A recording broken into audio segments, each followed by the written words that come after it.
Hello students, welcome to the AIIMS study material channel. C के 6 lecture में आपका स्वागत है। आज हम पढ़ेंगे इंटीजर डाटा टाइप के बारे में। लास्ट लेक्चर में हमने एक क्लासिफिकेशन देख लिए थे बेसिक डाटा टाइप के कि इंटीजर के क्या क्लासिफिकेशन होते हैं, कैरेक्टर के, फ्लोट के और वॉइड के, जिसमें हम आज देखने वाले इंटीजर के सब क्लासिफिकेशंस के बारे में। तो इंटीजर के 3 क्लासिफिकेशन है, शॉर्ट, इंट और लॉन्ग, और इनके भी दो क्लासिफिकेशन है, साइंड, अनसाइंड, मतलब signed short, unsigned short, signed int, unsigned int, signed long और अनसाइंड लॉन्ग। तो सबसे पहले तो हम ये समझेंगे कि इनकी ज़रूरत क्यों पड़ी, अलग अलग 3 डाटा टाइप क्यों है। मान लो 10 हमको स्टोर करना है। 10 का बाइनरी फॉर्मेट क्या होगा? 1010, 1 2 4 8, 8 और 2 10, ये हो जाएगा 10 का बाइनरी फॉर्मेट। कितनी बिट ली? 4 बिट, है ना। अब 4 बिट में तो आएगा नहीं, मिनिमम डाटा कितना लगेगा? 1 बाइट का, ठीक है। और इंटीजर में सबसे छोटा डाटा कितना होता है? 2 बाइट का। अगर मान लो हम कोई सा डाटा टाइप ले रहे हैं जिसकी साइज़ क्या है? 4 बाइट, ठीक है, और उसी में हम क्या स्टोर कर रहे हैं? 10। तो 4 बाइट में अगर हम 10 स्टोर कर रहे हैं तो जो काम 1 बाइट में हो सकता है उसके लिए हम 3 बाइट क्या कर रहे हैं? वेस्ट कर रहे हैं, ठीक है। ऐसे इंटीजर के केस में अगर 4 बाइट है, हम उसको 2 बाइट में स्टोर कर सकते हैं, तो 2 बाइट हम वेस्ट कर रहे हैं, ठीक है। तो डाटा को जो वेस्टेज हो रहा है उसको कम करने के लिए, मेमोरी को बचाने के लिए इनके क्लासिफिकेशन से कि इसकी कम स्पेस, फिर ज़्यादा, फिर उससे ज़्यादा स्पेस कवर करेगा। तो इस केस में तो शॉर्ट और इंट लगभग बराबर ही है, ये भी 2 बाइट लेगा, ये 2 या 4 बाइट, लेकिन हम क्या मान के चल रहे हैं? 2 बाइट। और लॉन्ग 4 बाइट, ये कंपाइलर के ऊपर डिपेंड करेगा। तो सबसे पहले हम देखेंगे आज शॉर्ट के बारे में। शॉर्ट के 2 रिप्रेजेंटेशन होंगे, साइंड में और अनसाइंड में, ठीक है। तो शॉर्ट के रिप्रेजेंटेशन देखेंगे कि हम उसको कैसे रिप्रेजेंट करेंगे, कैसे हम उसका यूज़ कर सकते हैं प्रोग्रामिंग करते टाइप। तो साइंड और अनसाइंड 2 रिप्रेजेंटेशन होंगे साइंड में, ठीक है। डाटा टाइप का नाम क्या है? शॉर्ट,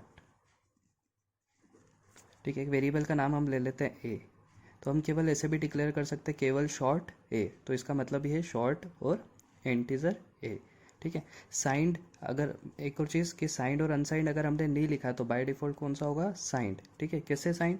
मान लो हम लिखते हैं प्रोग्रामिंग में इंटीजर ए इक्वल्स टू 10, ठीक है, और बी इक्वल्स टू लिख दिया हमने -10, दोनों अलग अलग वैल्यू है। तो एक में पॉजिटिव वैल्यू ले ली और एक में नेगेटिव वैल्यू ले ली, ठीक है। तो अब पॉजिटिव वैल्यू और नेगेटिव वैल्यू दोनों किस में आती है? केवल साइंड में। और अनसाइंड में क्या आती है? केवल पॉजिटिव वैल्यू। लेकिन हम यहाँ कुछ लिखते थे क्या? नहीं, इसलिए जो साइंड है वो बाय डिफ़ॉल्ट है, मतलब अगर हमने कुछ नहीं लिखा उसका मतलब है वो कौन सा रिप्रेजेंटेशन है? साइंड है, इसलिए हम पॉजिटिव और नेगेटिव वैल्यू दोनों इनिशलाइज कर सकते थे, ठीक है। तो यहाँ पे लिखा नहीं है, शॉर्ट लिख सकते हैं हम केवल, या दूसरा रिप्रेजेंटेशन शॉर्ट तो लिखा ही है, इंट लिख के बता सकते हैं, और ए, ठीक है। यहाँ स्पेस है, ये स्पेस रहेगी, तो अपने आप में ये एक डाटा टाइप रहेगा शॉर्ट इंट, ये दूसरा रिप्रेजेंटेशन। तीसरा कि हम साइंड भी लगा दें, तो इसके आगे साइंड लगाएंगे तो क्या हो जाएगा? ये साइंड शॉर्ट ए, और इसके आगे साइंड लगा देंगे तो क्या हो जाएगा? साइंड शॉर्ट इंट ए, ठीक है। तो साइंड के टोटल 4 रिप्रेजेंटेशन है, केवल short, short int, signed short और साइंड शॉर्ट इंट। वैसे अनसाइंड, ठीक है, अगर कुछ नहीं लिखा तो वो साइंड है, लेकिन अनसाइंड को हमको बताना पड़ेगा। तो ये तो आपको क्लियर है कि अनसाइंड लिखना कंपलसरी है। तो अनसाइंड, और क्या लिख सकते हैं हम? शॉर्ट ए, ठीक है। केवल शॉर्ट भी चलता है, और हमको इसको क्या भी लिख सकते हैं? शॉर्ट इंट ए। लेकिन केवल शॉर्ट इंट लिखा है मतलब वो क्या हो जाएगा? साइंड। तो इसके आगे हमको क्या लिखना पड़ेगा? अनसाइंड शॉर्ट इंट ए। तो अनसाइंड में 2 रिप्रेजेंटेशन है और साइंड में 4 रिप्रेजेंटेशन है। अब इनके फॉर्मेट स्पेसिफायर, जब हम इसको प्रिंट और स्कैनफ में यूज़ करेंगे तो साइंड यूज़ करेगा %d, और अनसाइंड के लिए हम यूज़ करेंगे %u, ठीक। तो अब हम साइंड और अनसाइंड को डिटेल में समझते हैं। साइंड शॉर्ट और अनसाइंड शॉर्ट। शॉर्ट कितनी मेमोरी लेगा? 2 बाइट। वो साइंड हो या अनसाइंड हो, कितनी मेमोरी लेगा? 2 बाइट की, ठीक है। 2 बाइट की मेमोरी मतलब कितनी बिट्स होगी? 1 बाइट में 8 बिट, तो 2 बाइट में 16 बिट्स, यहाँ भी 16 बिट्स, ठीक है।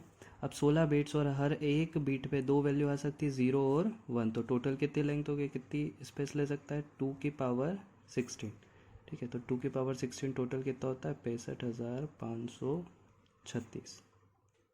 यहाँ भी वही है, 16 है तो टोटल 2 की पावर 16 बिट्स, मतलब टोटल कितने होंगे 65,536 जो है मेमोरी की रेंज होगी कि वहाँ तक की स्पेस ये ले पाएगा, ठीक है। पर एक और चीज़, साइंड में दो चीज़ आएगी, पॉजिटिव भी और नेगेटिव वैल्यू भी, और अनसाइंड में क्या आएगी, केवल पॉजिटिव वैल्यू। तो पहले अनसाइंड देख लेते हैं, केवल कैसी वैल्यू रहेगी, सारी पॉजिटिव, लेकिन स्टार्टिंग वैल्यू क्या होगी, ज़ीरो। तो ज़ीरो, ज़ीरो के बाद 1 2 3 4, इन सब की हम मेमोरी लोकेशन इस हिसाब से दे सकते हैं। तो ये कहाँ तक जाएगा, ज़ीरो इंक्लूड है, तो इसकी लास्ट वैल्यू क्या होगी 65,535, क्योंकि इन सबको काउंट करेंगे तो इस ज़ीरो को इंक्लूड करके टोटल वैल्यू कितनी हो जाएगी 65,536। इसलिए अनसाइंड इंटीजर की रेंज होती है 0 से लेके 65,535 तक, ठीक है। अब इसमें देखते हैं, पर अब इसमें पॉजिटिव और नेगेटिव दो चीज़ों के लिए है, ठीक है। तो कैसे इसको समझते हैं हम, दो चीज़ों के लिए है। तो पहले नेगेटिव को देखते हैं इस साइड, और इस साइड पॉजिटिव वैल्यूज़ को, ठीक है। यहाँ पे हमारा अनसाइंड खत्म हो गया। अब नेगेटिव वैल्यू कहाँ से स्टार्ट होगी, -1 से, उसके बाद -2, उसके बाद -3। टोटल वैल्यू कितनी है 65,536। पहले एक और चीज़, 65,536 में से आधी वैल्यू पॉजिटिव होगी और आधी वैल्यू नेगेटिव होगी, मतलब आज इसका आधा होगा। इसका आधा कैसे निकालेंगे, डिवाइड बाय 2। तो कितना आएगा ये 32768, ये इसका आधा आया, मतलब 32,768 वैल्यू नेगेटिव होगी और 32,768 वैल्यू पॉजिटिव होगी। इतनी वैल्यू नेगेटिव और इतनी ही वैल्यू पॉजिटिव होगी, ठीक है। तो -1 से स्टार्ट कर रहे हैं, तो लास्ट वैल्यू क्या होगी इसकी, -32,768। क्यों, क्योंकि -1 से स्टार्ट हुआ, 1 से लेके यहाँ तक काउंट करेंगे तो हमको टोटल कितना मिल जाएगा 32768, ठीक है। लेकिन पॉजिटिव की बात करेंगे तो क्या आएगा, -1 के बाद 0, उसके बाद 1 2, और कहाँ तक जाएगा, अब 0 इंक्लूड है, 0 पॉजिटिव में आ रहा है, मतलब एक ज़्यादा हो रहा है, तो इसमें से हमको एक कम करना पड़ेगा, मतलब 32767 तक, क्योंकि इस यहाँ 0 से लेकर यहाँ तक गिरेंगे तो टोटल क्या हो जाएगा 32768। क्लियर है। तो जो साइंड इंटीजर है उसकी रेंज क्या हो जाएगी, -32768 से लेके प्लस का 32767 तक, ये रेंज हो जाएगी हमारे साइंड की, ठीक है। और अनसाइंड की हमने देखा 0 से लेके 65,535 तक। तो ये था हमारा शॉर्ट का रिप्रेजेंटेशन और उसकी रेंज, ठीक है।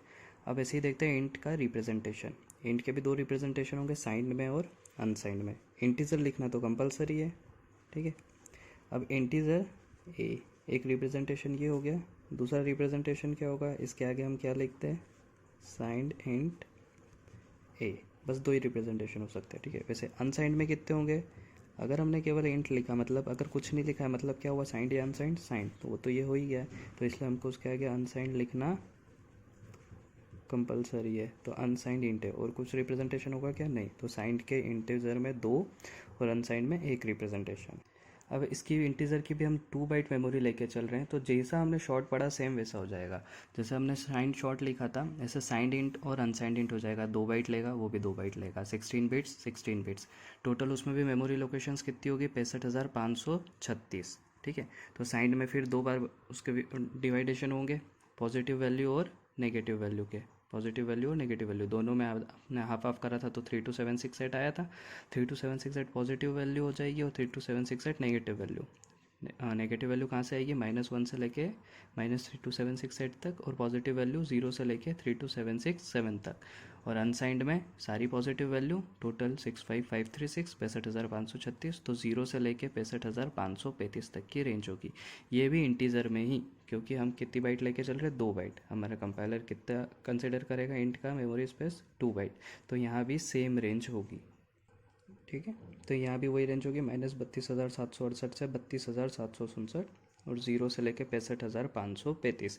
इसको समझना है तो सेम वही चीज़ जो हमने ऊपर समझी, सेम वही। क्यों, क्योंकि इसकी शॉर्ट की भी 2 बाइट ले रहे हैं हम, और इंटीजर की भी 2 बाइट। अगर 4 बाइट होगी तो हम लॉन्ग का अगले लेक्चर में देखेंगे। तो वैसा अगर 4 बाइट आपको कंपाइलर साइज़ कभी पूछ ली कि उसका रिप्रेजेंटेशन या उसकी रेंज क्या होगी, तो जैसा लॉन्ग का हो जाएगा, ठीक है। तो अगले लेक्चर में हम देखेंगे लॉन्ग के बारे में और बाकी डाटा टाइप्स के बारे में।